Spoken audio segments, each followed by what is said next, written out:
Welcome to the session AI that actually works from first use case to real ROI. My name is Jay Mellon. I'm CEO and co-founder of AtNet Plus, and I will be moderating today's discussion. And to kick it off, I'm just going to ask each member of the panel to share their name, their organization, and just maybe one thing that they think business owners kind of get wrong when it comes to AI. I'm in the hot seat here. All right. Brittany Trefis, CEO and co-founder of Saurian Digital. The number one thing that people get wrong is they think AI is just a technology that they can plug in and solve all of their current problems with. Awesome. And good morning, everyone. I'm Rob Buchwald, CEO with the AI Catalyst Institute. One thing that I commonly see as a misperception is that you need to hire someone. More often than not, the AI talent you need is already in your brand. They just need to be activated. Hey, good morning, everyone. I'm Mike McGill, CIO at Medical Service Company, a family-owned home medical equipment company that is headquartered here in Northeast Ohio, with about 40 locations throughout the Midwest. The biggest mistake I see, or maybe misperception, is that it's just AI is going to be an immediate expense reducer. That we're going to automate everything, and we're going to be able to replace waste right away, or we'll be able to maybe offset personnel expense. Where really what I've seen, and where my organization is still in the midst of a little bit of a cost increase as you optimize that technology and your expense in that for hopeful what we're anticipating to be long-term cost reduction. Well, then really to follow up on the misconceptions, could each of you then share what's one of the most impactful AI use cases you've personally seen implemented over the last 12 months? And what do you think made it successful? So I'm more on like the marketing, sales side of it and really focus on using AI and technology there. The biggest area that we saw is competitor research. So you think about how you're always trying to keep an eye on your competitors, not just from how you're going to inform your business decisions, but then also going into a sales call or prospect. And we took what would typically take around 30 to 40 hours to do full competitive research, have that consistently giving the information down to minutes, about 15 minutes. I can have my AI run, give me everything on my competitors, any news on them, as well as any, if they're public, any financial information to inform how I can approach my business decisions. But then also as I'm going in to make a sales pitch, I can use that information to help inform it as well. For me, we work with a number of organizations, so we've seen a number of stories, and some of the top line ones are not about hours saved. Hours saved happen everywhere. It's what do you do with those hours? A CEO reported for a consumer products brokerage $250,000 of revenue generation he expects in the next year because the team involved no longer has to live in the Excel sheet. They can engage with the clients. Or if I go to the other end, a group of 6, Medina County Economic Development Corporation, this is over a year ago, one of their team members was able to reduce the time that it takes for them to create a career plan for the students he works with. When I asked him, Mitch, what he does with the time, he didn't miss a beat. He's like, I help more kids. I help more kids. So it's what you do with the time where I think the greatest impact comes. The hours and the dollars will naturally fall into pure. I think the biggest success we've seen at Medical Service Company is reading and interpreting the large unstructured data that we receive when a patient is referred to us. So we're a referral business. Patient maybe has daytime sleepiness. They go see a doctor. Doctor gives them, sends them for a sleep test. They find out they have sleep apnea. They're referred to Medical Service Company. In order for us to bill that patient's insurance for that CPAP equipment we're going to put them on, there's a lot of qualifying documentation that we need to receive. The insurance will not pay for that CPAP machine unless the patient has right diagnosis. AHI, there's a lot of stuff going on there. And these chart notes we receive from doctors could be 30 pages long. They 15-page sleep studies that before we introduced AI, our humans were having to go through 30 pages of chart notes to try and find the elements that indicated that this patient qualified for CPAP treatment and that they will get paid through that will get paid by their insurance. That process took days, false positives, false negatives, orders piling up. of waiting for humans to get and look at this qualifying documentation. Now we've introduced an AI model into that and an AI platform that those documents will get ingested into that. It takes us less than a business day to qualify a patient for CPAP therapy. I mean, this is delivering healthcare more quickly. So it's really had a very huge impact on our organization. Yeah. So what I love about those answers is I think it reinforces what we heard in the first session about how this technology isn't replacing people. It's a force multiplier. It helps people get more done. So for each of you then, if you walked into a Northeast Ohio company with, let's say, anywhere between 25 to 250 employees tomorrow morning, where would you look first for AI opportunities? It starts with a conversation. So I think going back to the misconceptions is, oh, just go in and start with a small group and let's just plug it in there. They like AI, we'll start there. But really, where you're going to see the biggest opportunity, the biggest movement is where you have a very clear problem and challenge to start with. So if I were to walk in, I'd go meet with every team. Hey, what are your problems? What are your challenges that you're facing? And even as like business leaders, this is an opportunity to plug back into your organization and really understand what's happening in each of those teams. They'll tell you their problems and challenges. They'll have no problem, right? But as you look at that, then you can start to understand, oh, hey, we have a challenge here. Now, based on that challenge that we have, how can we reimagine what that should be? And then plug AI in and start growing there. That's where you're going to be able to see great movement. Also, you're going to get a lot of like buy-in because you're helping solve a current problem and challenge that the team's facing. Brittany, I couldn't agree more. Like it starts with talking to your team more than anything, and the answers are within your org. The question we ask, and I'd encourage you to ask, is what mundane, boring task do you have to do again and again every week that gets in the way of what you should be doing, what you want to be doing? First tier answers usually come back as email, reporting, the TPS report, whatever it could be. Companies that are implementing AI still have that, but a second tier of answers that's beginning to appear are data stewardship. How much time are we spending on making sure that our data is clean and is ready for AI systems? And then the other one is just communication. And so AI helps with each of those, no matter where you are in the stage of your journey. But if there's one thing I'd ask everyone to take away from this to bring back is go talk to your team, talk to your peers, talk to your contemporaries. If you're an independent contractor, talk to other independents. The answers are out there just collectively within there, and it's just a matter of talking and talking and talking. Yeah.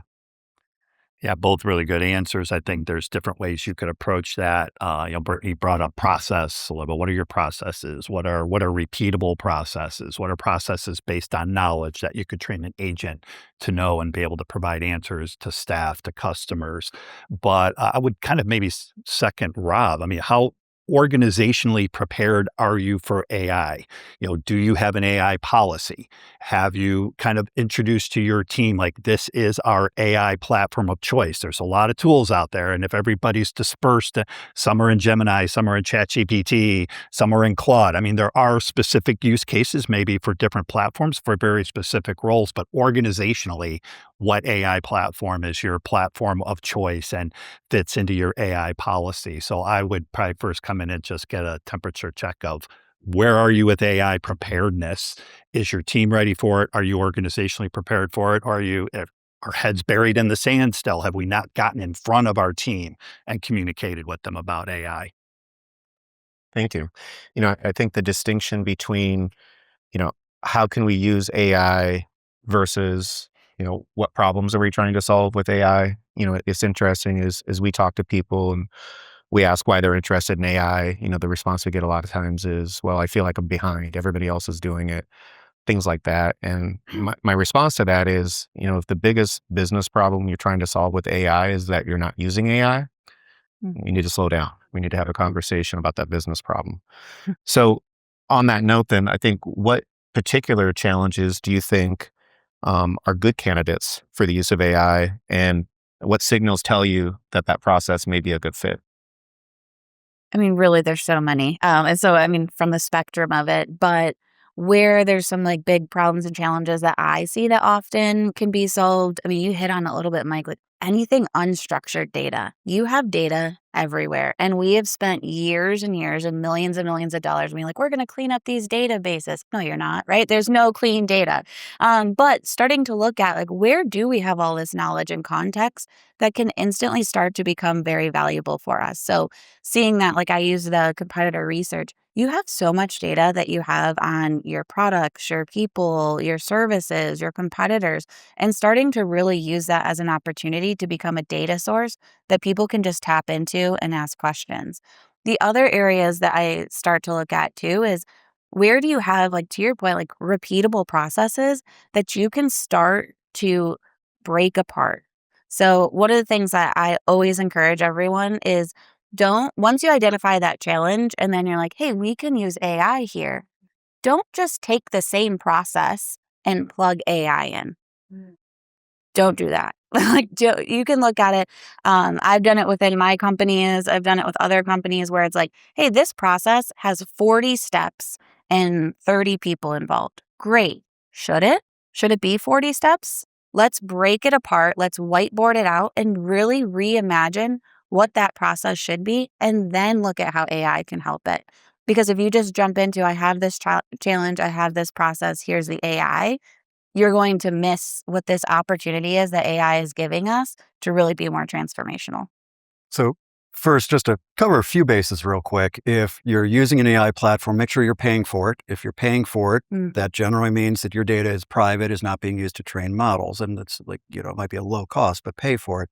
And also make sure whatever AI platform that is, it's not owned by anyone who launches rockets. There's platforms that are really good for business, and there's platforms that have no business being in business because these platforms have bias that's within it. But we'll touch on that later. But in terms of the question of where to make a start is the Excel sheet that shouldn't be running your business, but your business relies on. And different departments have those, or they're out there, and like everyone tries to get off that dependency. The opportunity now exists. The other one is any spot in your business process where there's this scavenger hunt. So we hear this often, whether it's in sales and sales velocity is slowed down because the team can't find a spec sheet, or we know we had a client or a prospect who was similar. Can we find the information from it so we can make a proposal for that client? Or we see the same thing from engineering, where there might be a formulation or another item that's similar to something that needs to be formulated now, and going through just all that mined unstructured data, it ends up being a scavenger hunt. So if that resonates with any of you, those are good first opportunities that have a little bit of meat to them in terms of how you can start leveraging AI on a deeper level. I think a really great candidate where to start is with knowledge, repeatable knowledge, creating knowledge agents. So, for example, a really easy light lift is to create an HR benefits agent. So, you can have certain knowledge that if you ask 3 different people, you might get 3 different answers. You might go to your coworker like, "Hey, how many weeks of vacation do I get?" I mean, these are really simple examples, but it's so easy to create an agent that's trained specifically on your benefits, on your employee handbook, just something that somebody can go to and have a single source of truth and knowledge. So you can do that internally with with the HR agent, or we created an IT help desk agent. So instead of having to call into the IT help desk and wait until the next person submit a ticket, go talk to Ted. That is the name of our help desk agent, and you'll get quick answers to that. And then that's also for clients and customers. So again, I talk about CPAP patients. Why's my mask leaking? Why's the red light on my machine? I can call in. I can wait.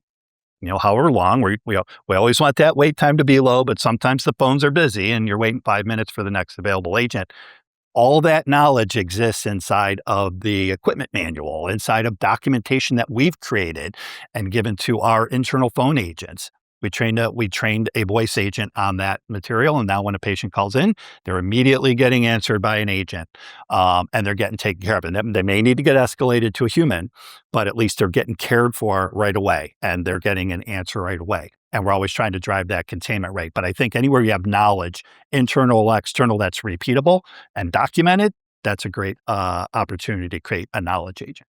So I think it's great to hear some of those examples of things that are working. But one of the things I've seen a lot in the media lately are stories about how organizations are trying to implement AI and the number of projects that just aren't successful and never really get off the ground. What do you think separates the companies that are getting real value from AI rather than those that are kind of just stuck in pilot mode? You touched on this a little bit ago, but if you are just doing AI because you feel like you have to do AI, right? If you have a FOMO, you're like, well, everyone's doing it, so I need to use AI.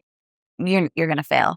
But a lot of the reasons why I see those pilots not be successful is because they're not actually thinking about what they're solving for and getting that ROI. And so, I mean, you touched on it.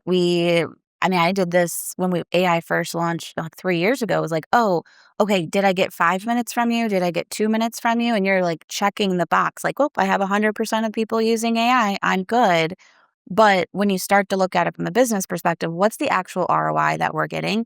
The ones who are able to show what that's doing for their business growth, the opportunity where they're having people be able to scale their skills because they're not doing the repeatable tasks, they're the ones that are actually seeing that ROI because they're reimagining it. They're looking at their business and they're taking the opportunity to be more transformational than check the box.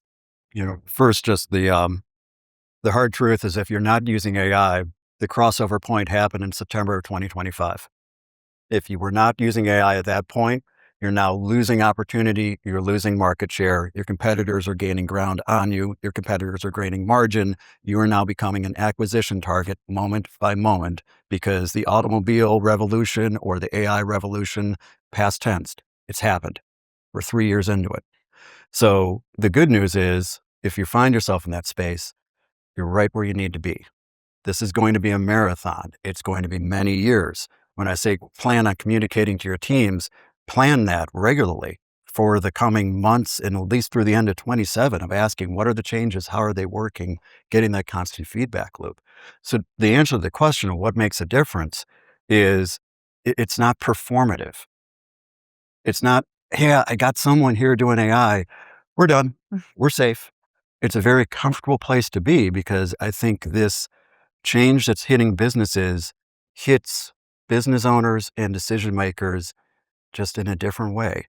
And some ways, like as human beings, we don't like to process our own death. As business owners, this requires us to challenge our business plans, go back to some of our fundamental values in terms of what the brand is and where it can be. And then also at the same time, look around because there are huge revenue generation opportunities appearing right now. And those who move first and move quickly on those within their brand are going to have a first mover advantage against others. So the first mover advantage hasn't disappeared yet. That's still there. In fact, the more specific and the more focused you are on ways that you're trying to bring AI-driven revenue into your brand, the more likely you're going to be some of the first in the market to be doing that. Those answers coming back, live in your employees, live in these conversations. You don't have to have it built, but there's people who might be in your brand recognizing there's an opportunity here. We just need to put some dollars and budget and a plan to go at it.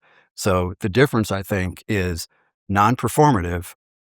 You're leveraging this for your brand differentiation and how you're going to make your mark in the coming decade.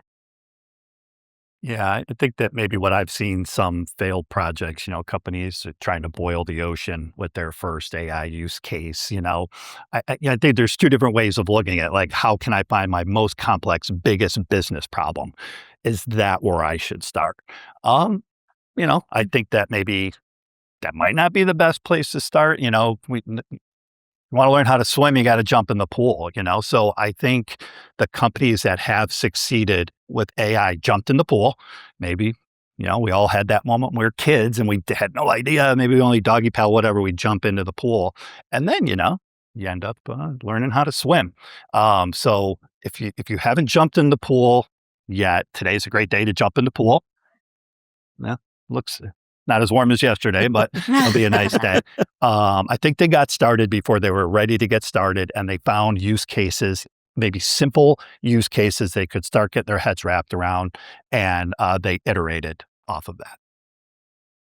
One of the things that we've seen in a lot of businesses is when you look at availability to these tools, a lot of times there's kind of like the chosen ones, right? The power users in the environment, they get it. And there's oftentimes a larger population of the organization that doesn't have any access. Mm. How do organizations move beyond just a handful of those AI power users and create adoption across the broader team? It starts with education. So everyone needs to be involved. One of the things that we've done that was super successful is Wisdom Wednesdays. Twice a month on a Wednesday, we take 90 minutes and we learn AI together. Now, still have your power users. So you still have your power users who are testing and piloting very quickly, and they can help lead that education.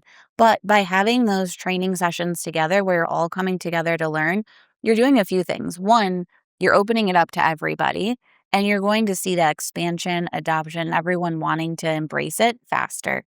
Two, just how quickly you can learn as a team. And it can start as easy as here's how we prompt. Here's the type of questions to ask. And then it gets more sophisticated into, and here's how we use our own custom agent. And here's, right, you can get to that point. But through that education, you'll start to see that adoption real quickly. But also you can start to put in those, and I'm sure you guys are going to hit on this, so I won't spoil it, but like what tools you're using. This is your opportunity to be ahead of it as a leader and really set the guidance on here's what we use, and then let's learn it together. Yeah. And, I'll say this is the entire thesis that caused me to found the AI Catalyst Institute. It's not about the technology. It's about the people. It's the process. And, and I'll say, I don't ever want to self on the stage, but there's a number of people in the room as well. If you're doing anything with AI services and workforce activate, just raise your hand and look around. Like there's a number of people here who are doing this as well. So engage with your peers and those around in our local community, because the answers are right here. They're all around us. I just can't say that enough. If I come to the elements in those companies that are doing it best and what we see, Wisdom Wednesdays is so perfect. Mhm. Like, think about it. You got to pay for pizza. Yeah. You got to pay for pizza. And your team's going to come in and start sharing peer to peer different things they're doing. Imagine for a difference, let's just forget about AI. Imagine you had someone who is going to law school in their own time. At night, they're doing the work, they're doing the research, they're getting themselves upskilled. That's an in-demand skill. Chances are you would find new opportunities for that person. Well, right now, there's probably in a number of brands across the region, people who go home, explore AI skills, and are getting upskilled in the most demand skill needed right now. If you are not leveraging them or activating them, they are starting to look for companies that will. Mhm. And I just hate to be so dire about it, but the reality is, especially the younger an individual is, this is the economic reality that each of those individuals recognize they need to live for the next 30 years of their career. And so if you see young talent, I don't want to gatekeep by age, but if you see young talent that's making the moves, enable them. Enable them. I was one of those kids in the 1990s when it came to like computer stuff. There wasn't many people doing it. And worked out well for me. And so if you have those budding superstars in your organization, support them, get them connected. If they don't have peers within on the technology side internally, let them leave your office and go out to where we all are connecting and going through. The great thing about AI is you save time. There's not a single AI tool out there that can shake somebody else's hand. Right? And so get those people out and engaging with their peers wherever they may be, because there's all types of groups around us right here. And you don't need to leave Akron to do it. It's all right here in this community. We're in healthcare, so protecting data HIPAA is very critical to us. So we did originally kind of step gently into AI, and the first members of our organization to have Copilot licenses. We decided pretty early on that Copilot needed to be the general tool for medical service company, because we have a BAA and we have all the data governance and everything in place within our Microsoft environment. once, our executive team and a few power users and we got ourselves working with our security team, making sure that we're in a good spot, we launched it to everyone. We did an organization wide. We did a kind of a reveal event. We didn't say what it's about, come to the big reveal event. And we revealed Copilot.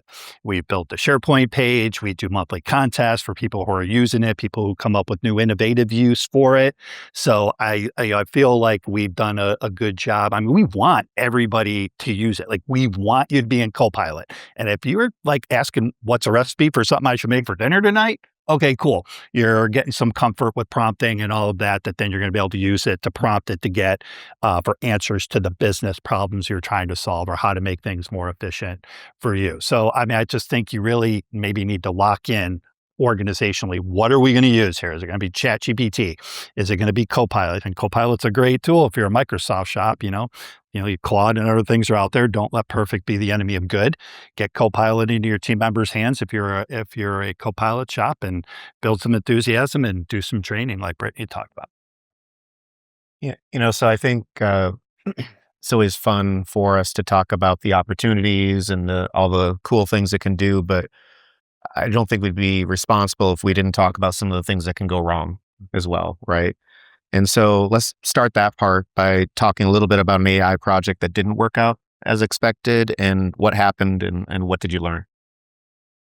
Yeah, so I'm going to steal the line from the last panel, but if you're not failing, you're not innovating. And so I have an AI project that goes bad probably once a month, and that's how you quickly iterate. I think the biggest one was this was about a year ago, so before the models had really caught up. I thought it was going to solve all my reporting problems. I'm like, I have team members who are spending hundreds of hours on reports. Like, this is going to solve it. This is it. Build out the report. This is beautiful. This is everything that I need. Not really thinking about, oh, what's that structured data look like behind it that's feeding into it. So it looks great, but some of those insights that were coming in were not the insights that I needed. And so quickly it became, oh, this can't be, oh, this is going to solve my hundreds of hours problems. It all of a sudden became, this almost becomes a little bit dangerous. Let's turn that off. Let's go try it again. And so it's okay to have those iterations. Now I can tell you, a year later, the models have caught up, the data has caught up, and it's firing. And now it's solved that problem. But it just shows that you could have the idea that's ahead of where the technology is. And it's okay to try it, but learn quick, fail fast, and then go try something else. So I'll echo all of that. And to expand on it, first, I would say, be wary of AI pixie dust. The step one, idea. Step two, AI. 3, profit. If you can't explain it without using the word AI, you might need to do a little bit more work on it. But the other part here, and I think this is a key element of successful organizations that do it, is generally the work and the activity is happening within the org. And at some point, those teams are going to come forward and they're going to need budget. They're going to need time dedicated to where they're going. And they're going to go to an executive team or decision maker who, if they don't understand what AI is, how can they approve projects within their brand? So for decision makers who lack a fundamental understanding of not just what AI is, but what AI is not, the boundaries that exist, the risk for bias that resides within it, and to the points around it elevates bad data really quickly. And so there's risk that can come along with it. As decision makers, if that's not understood, and there's AI projects either being approved or denied or blocked or whatever, that internal understanding becomes a barrier to your organizational success. So it doesn't mean that you need to become the super tech if you're the decision maker, but you at least need to have a foundational understanding of what this is and where it can impact your organization and where the risks lie. I spoke earlier about knowledge agents as a good place to start, but that's been a failure point for us too. Mhm. Failure, it's maybe a subjective term. So we launched a couple of knowledge agents that had some good traction. We did training for our managers on how to build co-pilot agents. We hey, you guys are going to be managing agents in the future. We want you to really understand what that's like and what that looks like. And people got enthused, and we built an internal oxygen support agent. So if anybody internally has a question about oxygen services, they can get that. We did a handful of other internal facing agents that nobody used. But I don't call that a failure, because the manager or the person within the organization thought about AI and thought about, oh, here's something that I think could be a good use case for AI. It's not a failure. It didn't really take off. And maybe part of that is just making sure that we're communicating to team members that hey, you can check in with this agent. So maybe they'll get better and more productive in the future. But I would agree with what Brittany said in the panel said. Failure would be if you really built an agent or did something that just disastrous. If we had a customer facing agent, they called in about their oxygen service, said, oh, unplug it from the wall and don't plug it back in. That would have been a failure. Fortunately, we haven't had any real failures, just things that didn't have as much success as we had hoped they would. So there's a lot of communication, a lot of talk in the space around agentic AI, platforms that can take very complex tasks and complete them autonomously. Where do you think organizations should be cautious about over automating decisions, and where does human judgment remain critical? So this is an interesting question because I have an AI native organization. So we are built with agents. So I have a team of 30 agents and 6 humans who are running my agents. But even with my 30 agents, I have human in the loop every step of the way. So you could build a fully autonomous agent who can do everything. That's likely not the right decision. There's some tasks that they can do autonomously that are great. However, think about where humans have their strengths and where AI has its strengths. Humans can't shake the hands. They also don't have the years of it. Humans have the years of experience. They have the know-how. They have the domain expertise. They can read the room, the emotions, right? They can pick up those pieces. And so having the agents pull everything it can do very quickly, and then have the human do what they do best: creativity, strategy, human emotion, all of those components.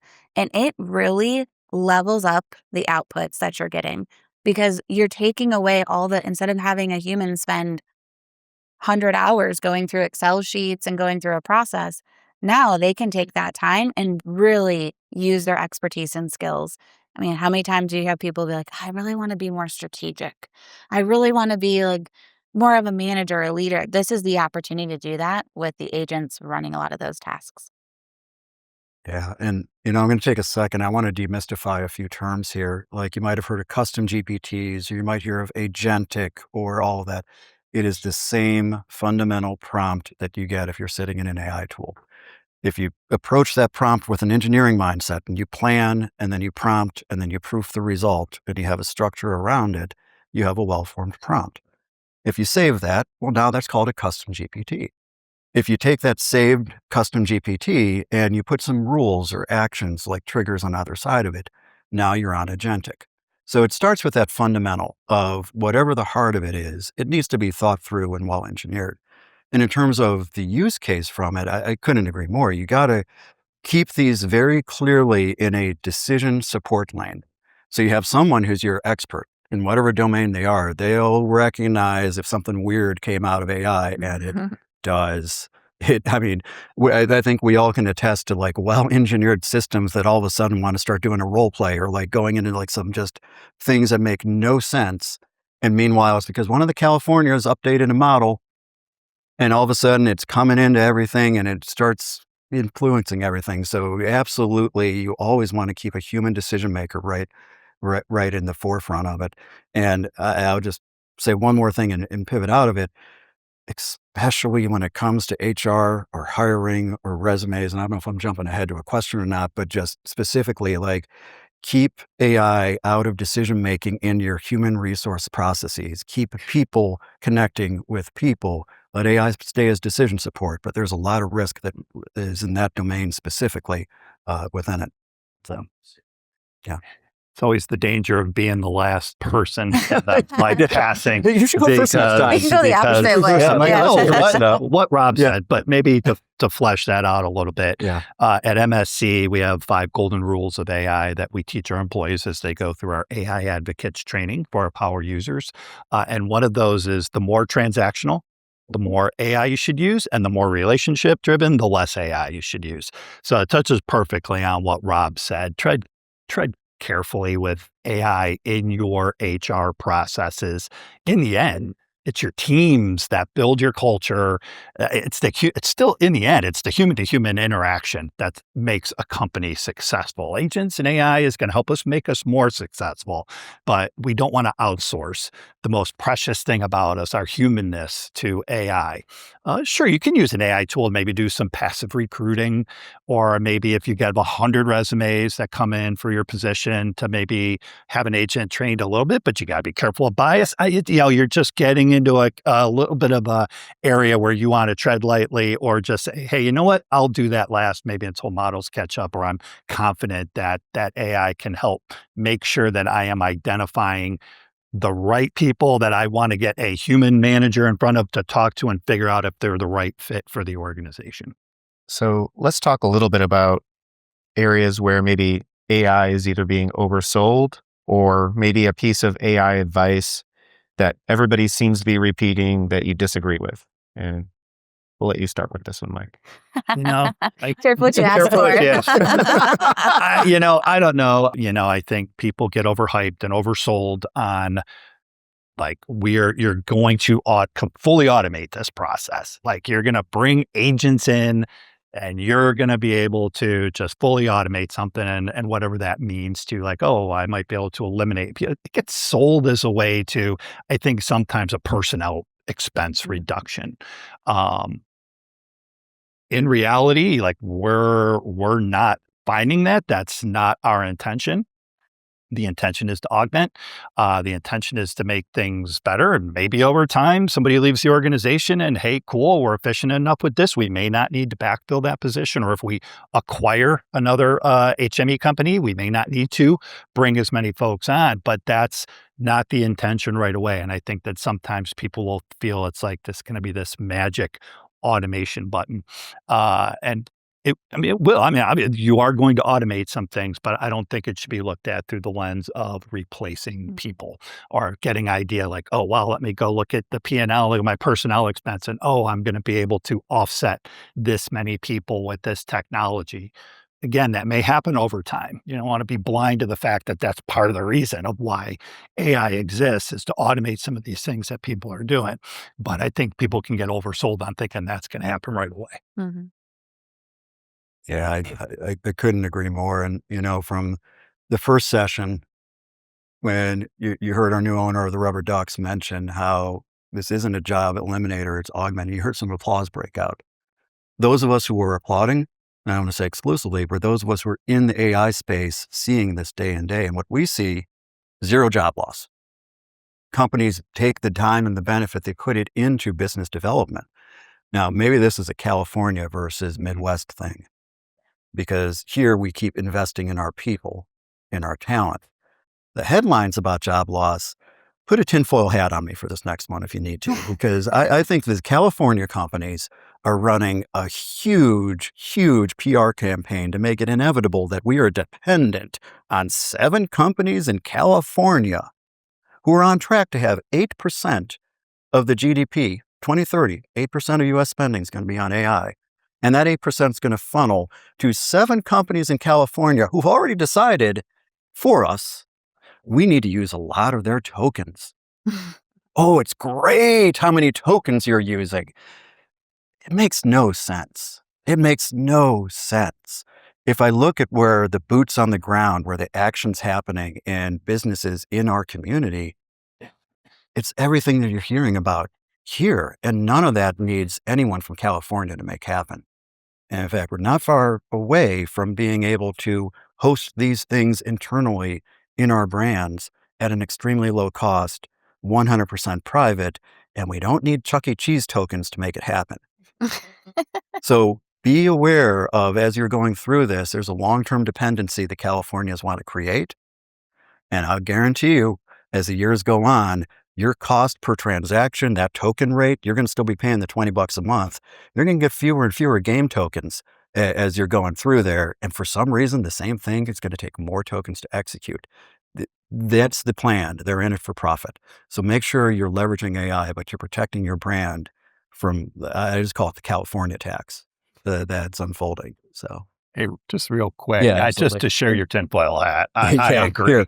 I agree. There you go. Thanks. So, they're obviously hyping it up. Yeah. I would also take with a grain of salt. Was it Stripe or somebody recently said we laid out 30% of our staff because of AI? Oh, yeah. I think it's an easy thing to toss out there, Mhm. and it just plants seeds. Just I like it. We're Midwesterners. Like we're logical. We're objective. We're practical. Like keep that spirit as you step into this, and don't believe all the hype.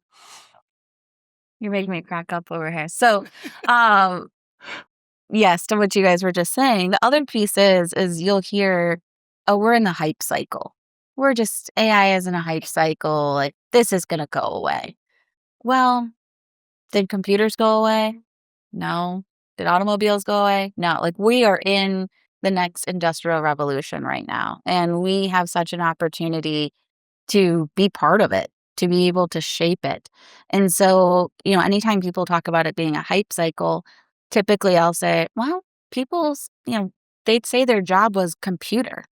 You can look back at history and people are like, oh, my job is computer, before computers existed, right?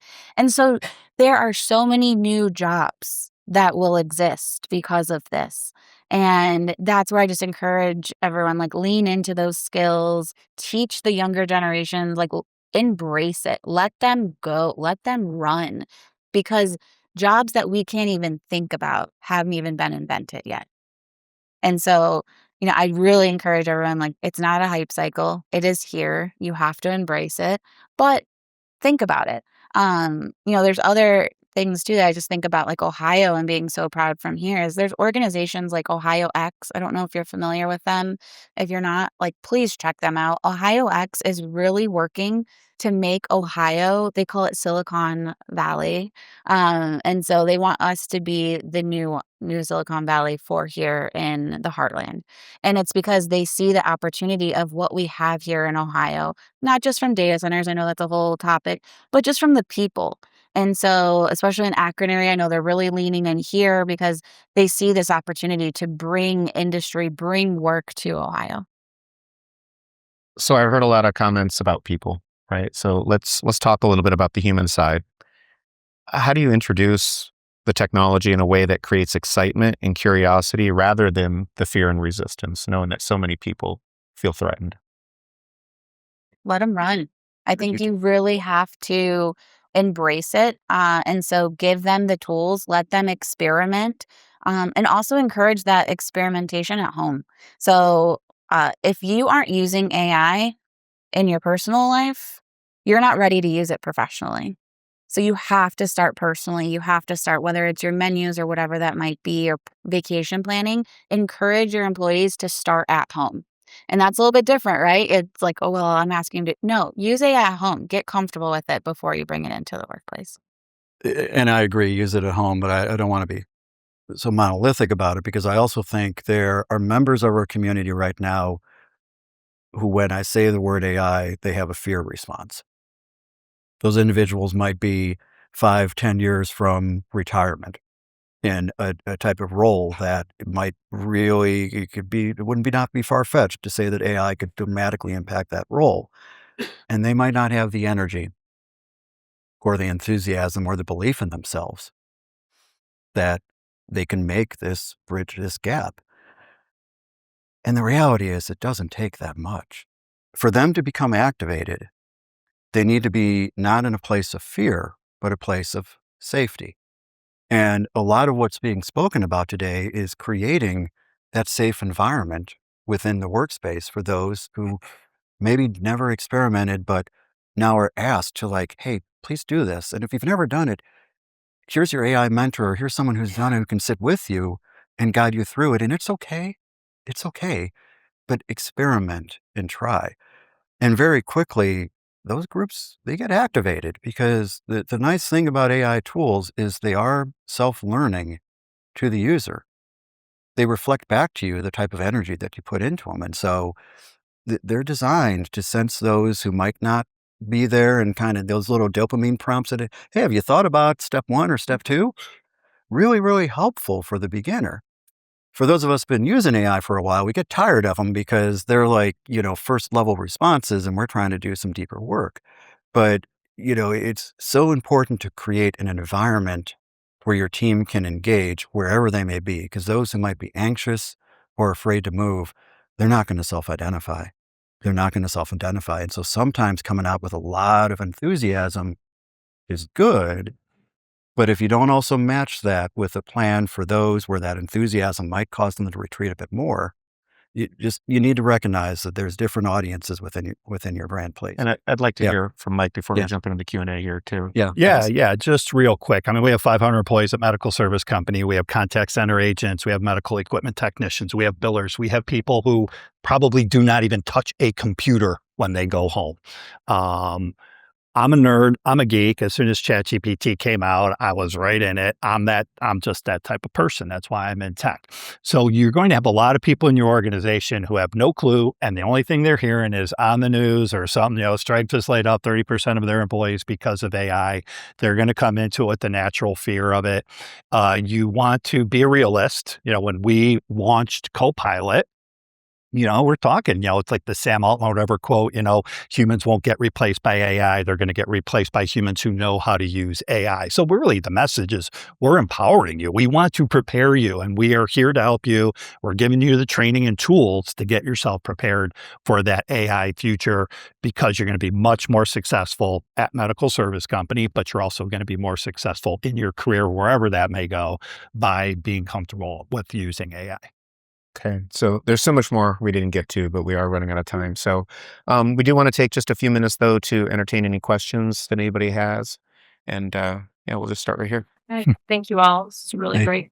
My name's Linda Kuzma from Ratliff, and I've read and I've heard that AI actually has potential to add about 400 points of IQ to the user. And so right now, organizations, some of them who are just beginning, are using AI for efficiency, for automation, maybe reduction in workload research. As we progress and as companies become more sophisticated, what do you think the workforce or internally for an organization will need to shift to look like? And what does it mean for the skills and attributes of the leadership? Because, AI could be like a pair of running shoes. You can learn how to run a marathon with it, or you could do nothing with it. The tool itself, it doesn't really matter. It's really the user who's using it and the way that you're choosing to use it. I mean, I'll start real quick because I touched on training earlier, but what we're doing with all of our leadership team members is we're putting them through what we call AI advocates, nice, cute name, but it's like the intention is to really get you under the hood and understanding AI. First couple courses, how to use AI in the Microsoft Office suite of products. And then it's how to build an agent, because you will be managing agents in the future. Brittany talked about, she has 6 humans and 30 agents. You're fast tracked to probably a world that our leaders will be living in, or some degree, some mix of I am managing humans and I am managing agents. So we want our leaders to understand, so they learn how to build an M365 Copilot agent, like a personal agent for themselves, not just chatting, but going in and building an agent. And then they learn how to build an agent in Copilot Studio as well. So that like an organizational or a team agent. So we are giving our leaders very specific agent building training. I thought my name is Lorraine.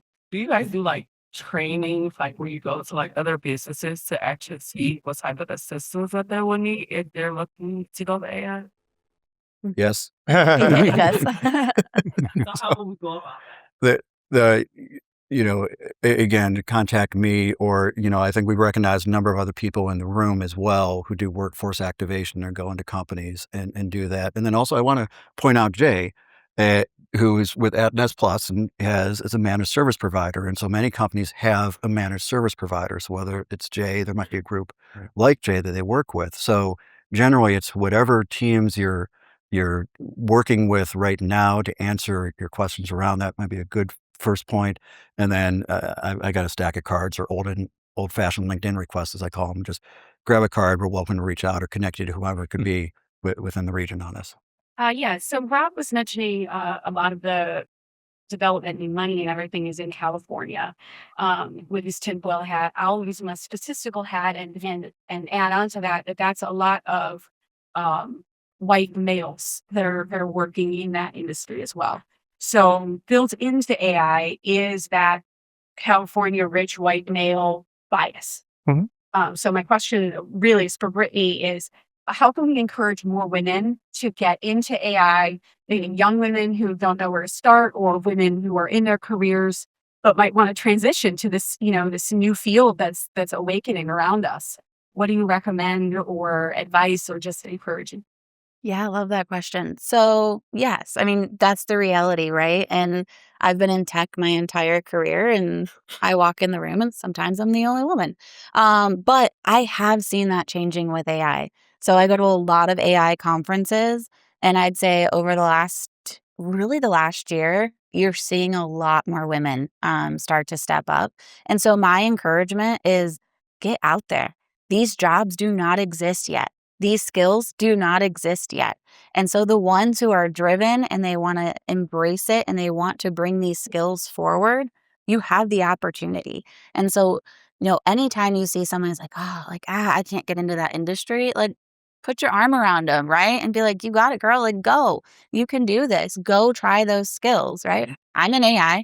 I have a software company. I own my own company. And so just really embracing people. And I'm always, mentoring too, of like, get out there. But I am really encouraged. I am seeing the change happen right in front of my face. And I just love seeing those rooms change. But anyway, thank you all for coming out today.